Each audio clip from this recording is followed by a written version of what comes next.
trying to explain this ejection, like a seat ejection, so everybody can get it. I'm trying to figure out a way to make everybody say, "Oh, okay, that's what it is." So I finally found a good way. Rappers, musicians, we all know about writer's block. That's what I'm saying. Everything that got a name, it's a reason for the disappearance, whether it's good or bad. So, let's say you go out and you do something. You make music, you make a hit. And all the way up to that hit, you was just making hits. Didn't nobody know about it. But you celebrate a little too hard. And the actual DNA pocket that you were using to make them hits, some enemy was at that club, at that party, and knew just the right substance to introduce to you so you would ingest to eject that party. That's how it go. Now, with me saying that all the artists, is a lot of musicians gonna be like, oh my God, that's it. If you could go back, like let's say you just got writer's block. If you could go back to whatever you done when you descended, forgive yourself, pray, meditate, all that, and filter whatever you put in your body out, whether it was sexually or a substance. I guarantee you, the writer block will be gone just like that. That's how it works. That's how it works. And by me, I'm trying to explain it so I can get a group of people to say, okay, I get it now. If I can get enough group of people to get it, everybody will get it. The whole world will get it. Because I know the people who meditate and praying that I made it to the stir get it. But everybody, some people just try to fake the stir. You can't fake the stir. And once you done made it to the stir, it's going to be less and less of people saying what God is. Because God is the one that gift you the stir. That's why they quiet Jesus. That's why I sit here all the time. Most of the thing I meditate on the most is, why did they silence Jesus? And obviously they did his girl the same way they did my flame. Because she was like a hooker or something, right? So, and he basically was a virgin. That's why they say he died a virgin. And then people like, oh yeah, didn't he have that? He probably did, but he probably was like me, man. He probably was a one-woman man. And that girl probably went out and shattered his name, belittled his name. What y'all call it? When they, you know, when they belittle your name. Like I said, a preacher told me a long time ago, which is one of the wisest things I heard from man on this planet. One of them. He said, when you talk about a person and you belittle a person, because it's black magic, automatic. It's like taking a pillow back in the day. They don't do pillow like that now, but back in the day they used to fill a pillow with feathers. It's like taking a pillow with feathers and dumping it all out on the ground and try to go back and put all them feathers back in the pillow. You can't do it. You can't do it. So that's why I told y'all that time when I did that lecture, okay, now that you done humiliated me to the utmost degree, is you satisfied? I don't even know half of y'all. But you just gave me the authority, if I wanted, to clown y'all and disgrace y'all to the worstest of the worstest and call y'all out. Ain't nothing you can do about it. You ain't killing nothing, so it ain't nothing you can do about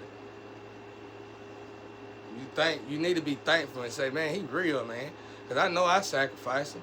Yeah, and I know I robbed him, sacrificed, talked about him, used him, stole everything from him. And he ain't said my name yet neither. Oh, I know he real. That's what you need to do. You need to start trying to be real. It hurts people to be real.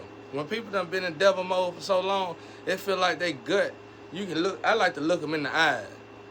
Like back when I used to handle stuff on my own, with my hand, I like to look them in the eye. I tell them apologize in front of a group of people, and it hurts. It's just like on Expendable. When my man Wesley Snipes, when they said thank the people, and he was having a hard time. That's how it is with these lanes and these player haters. When they gotta apologize for something, that's how you can tell a lame and a hater, bro. If you want to know if you're around a hater, try to get them to admit to something, and then apologize to that person for it. It'll kill them inside. They'll rather die.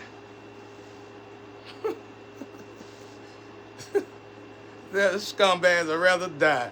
I don't let nobody ride me like that. That's why a lot of y'all went to jail and prison, bro. You want something done right, you gotta do it yourself. I don't let nobody ride. If it wasn't my brother, didn't nobody, and that, I mean, it wasn't but 4 of us that were really down for the down, 5 of us, and the driver didn't get involved. The driver just drove us to the destination. So it was 4 of us doing all the whatever. If it wasn't us, it was me by myself. I ain't play around, bro. It didn't matter if we had a gang of people, a squad of people, they wasn't coming. They wasn't coming. And I hate that because all of them dead or either sick today because they probably got tortured for even trying to even be real with me. And that's why I always said if I did get rich, which is slim to none now, but if I did get rich, I used to say when I was young, if I got rich, I would try to help them some way, fashion, or form, even if I had to put them in a, get them some help in a professional setting, because they didn't deserve to get done like they got done, because they truly are good people. But yeah, a scumbag.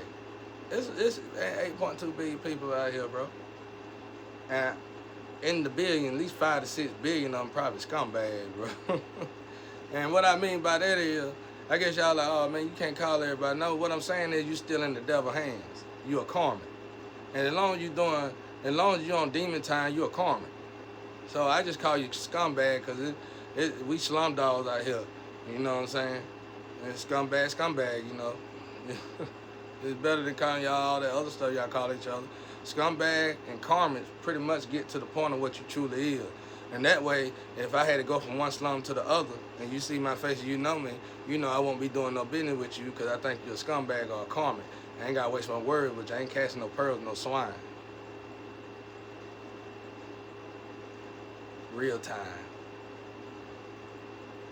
I'm just trying to figure out why the real always suffer, why the real always get sacrificed, why the real always got to go through something. I go through that mostly though with God, because they supposed to be too protected to be getting handled the way they're getting handled. So, but I still ain't got an answer. I got somewhat of an answer to the point of we done it to ourselves. But how?